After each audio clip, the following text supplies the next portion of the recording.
Way back in the olden days of 1996, Wes Craven's Scream was released.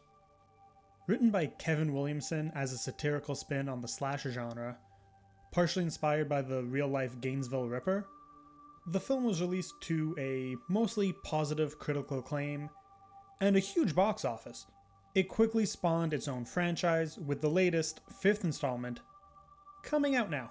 Scream is all at once a satire, a horror slasher, and a comedy, and these are all genres of film that tend to age, let's say, poorly. We're gonna look at these three elements of the film, figure out if they stand up to modern criticism outside of the nostalgia, so we can answer the question, does Scream hold up? Let's do this. Okay, we're gonna start with the horror, because it doesn't matter how good your satire is, if your scares don't work, you don't hold up. The sequences in this movie are a lot of fun. The jumps are never really false, even when they seem like they are at first, some of which I didn't even realize that about until my more recent viewings. But not only that, the scenes feel really real. Ghostface takes hits, and unlike other slashers, it actually slows him down. Pair that with how, in any given scene, you really understand the location's layout, so you know exactly where Ghostface can or can't be. Unless, of course, they're pulling a fast one on you. On top of that, the violence feels rough. It's not all Hollywood glam and polish, and that adds realism. I always found Scream exists as a heightened version of reality, characters riding the line of over the top and that bright red movie blood, but that real, rough violence balances everything out nicely. Just as a note, what I'm saying about characters isn't an insult, but we'll get to that. I also appreciate that the horror scenes stay with the character Ghostface is going after. We never cut to the killer's point of view. That's a classic move, especially in horror, that could have an entire video dedicated to dissecting when it does and doesn't work effectively. And that voyeuristic move in general just makes the audience feel uncomfortable.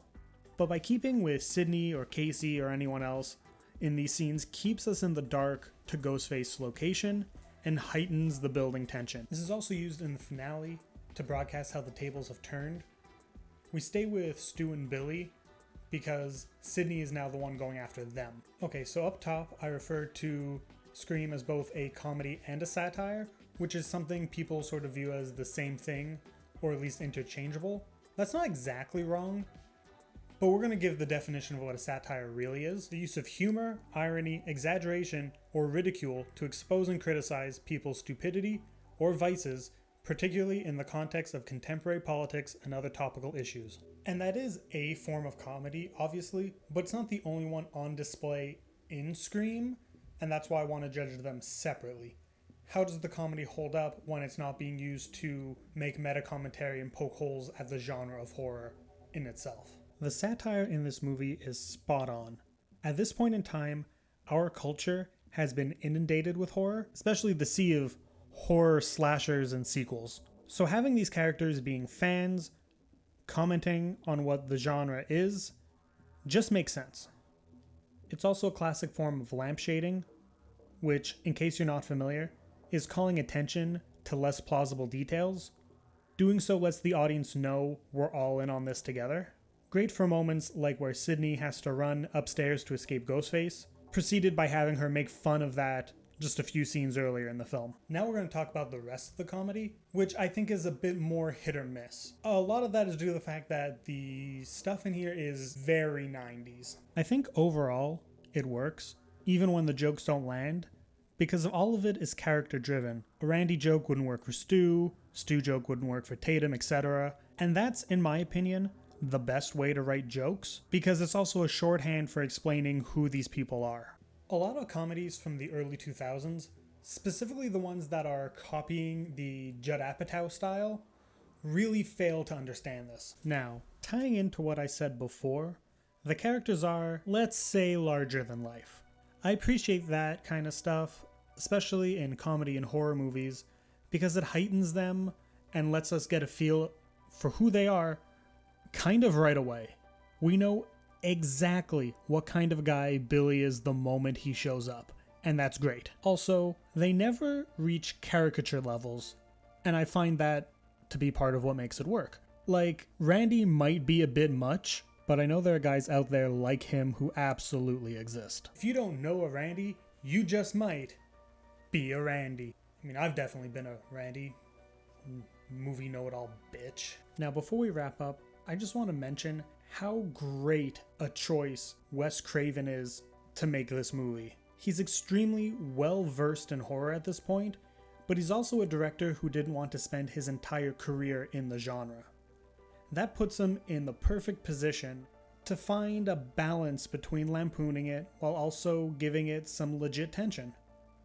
Very happy he signed on to do it, because I know he didn't want to, and I'm wondering how the new one will turn out without him involved. I absolutely think that Scream holds up.